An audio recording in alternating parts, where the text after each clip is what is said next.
Okay, Trex 600 EFL. I was about a week ago doing some inverted flying, low, 2-3 foot off the ground, and I got in a little bit of trouble when I was doing like a forward inverted flyby about 3 foot off the ground and went right into a horizontal tick-tock. After about the third push, the tail kind of flipped on me a little bit. I think I thumbed it, accidentally when I was working the stick. But anyway, it went in inverted. As soon as I saw it, I hit the throttle hold. But, that's 600 millimeter blades with the inertia in the head, a couple feet off the ground. You're not going to kill it. I mean, you save the motor, possibly some electronics, but it eats itself. Now, the 450s, the 600s, all of them, tail boom mounts on the boom holder, of course. It runs out the back. You got two braces that run down, and they usually go to this screw right there on the back. On the 600 EFL, they actually extend that out and give you an extra screw hole right there to put it on. This works out great most of the time. The impact coming down, if you come straight down with the skids on the ground and it hitting the weight, everything, it kind of sets itself. You really don't have as much trouble. This is still a weak point. Now, when you're inverted and your tail hits first, that pushes. And when it pushes and this is up in the air, all that pressure from that tip of the back of the boom, you have all that leverage on them support rods that come down. And what you end up doing to your frames, there's the old frame. And as you can see, there's a nice little blank spot there. There's only 2 screws going through that frame. They put these stiffeners on here, which is supposed to add to rigidity, I guess. But, I mean, if you push straight down, these don't do anything. This is for more side-to-side flex, which this is almost a waste of time here. Going straight down, it just pulls them right out. These don't get hurt, but it just pulls the back of it out like it did here. And when it does that, it will break your bottom plate when this flexes too much, if you get enough oomph in the tail when it hits the ground. So, the way it works is, if you're inverted and you go in and the tail hits first, it rips these out. Then it breaks these. At this point, your frame is weak. It flexes. When it flexes, you start breaking stuff. If you can't see it, there's a crack right there. There it is. Nice and focused, okay? There's several other small cracks in this frame. That's the back side. You can see it a little bit there. But that was the most pronounced, except for on the other frame. There's a few. And I pushed most of it back together. I ripped that off myself. That's where the servo holder goes. But it broke the top of the frame there and completely tore that servo holder out. You can see it right there. Okay. It's really hard to see. But on the back right there at that servo holder, it snapped the frame there. There's a line running through that carbon. And you can just see it. It looks like a T. Comes straight down next to that hole and goes straight out from that hole to the slotted hole. But yeah, there's a crack there. So, once this rips out, there's no support back here. This twists. When this twists, well, of course, it takes out the gears.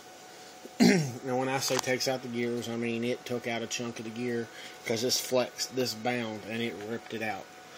It also messed up the bearings here because when it flexed, the bearing was oval shaped in there. And that could have been partially from the head impact, but it was only in the top. I don't know. It just starts to eat itself once this goes. There's no support. I mean, these are just here with a nut or a screw. This is your battery compartment through here, so it's hollow. There are 3 holes on both sides of the frame here. You could get an extra bearing block and put here for support, and I'm going to do that. And then I'm also moving my tail boom supports up into my frame. I'll probably move them either into this area right here with another piece of carbon on them, or in this area right here, about center there, with another piece of carbon on them. I have these frames.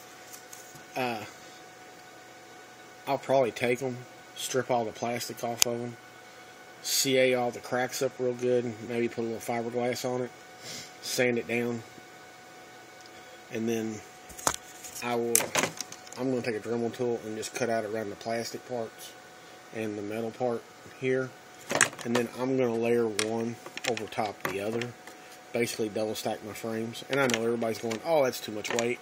It's a piece of carbon, guys. I mean, honestly, if 15 grams maybe is a big deal to you, get real. But, you know, I double stack those. When I do that, they give you a nice little, like here, that's an extra piece for support right there, and that's good. That's actually canopy mount. But for some reason, they feel that needs to be stiffer. You know, I guess because the skids are on it. Same there, I guess because of the skids. I can actually lose this one and this one on both sides. That one and this one on both sides when I double stack my frames. The frames, they're expensive. I figure since I have a set, these are new, no cracks, no anything. You know, I figure take these, strip the plastic off, cut around the servo holder so it'll lay right over top of these, bolt them on. That's extra support, that's extra rigidity. I mean, it doesn't hurt to be safe. Since it's not costing me nothing extra, it'll give me 4mm frames. They don't make G10 for these, so I mean, to me, it's worth it. It won't affect nothing. It's a few extra grams of weight. You know, moving this up and moving the boom supports up into the frame here with those double stacked like that should have plenty of support. I may even actually run a rod all the way through, or a dual rod all the way through, because the battery doesn't come past this point because there's a servo there. So anything back here would be safe, even if I put, like, drilled a couple of holes with Dremel and put another block there, which is probably what I'll do. If you get bearing blocks, they come 2 to a pack. Copter X makes a set for their 600E clone that are $18. You know, it's worth $18 to me if I can brace this, and not rip up a $115 set of frames again.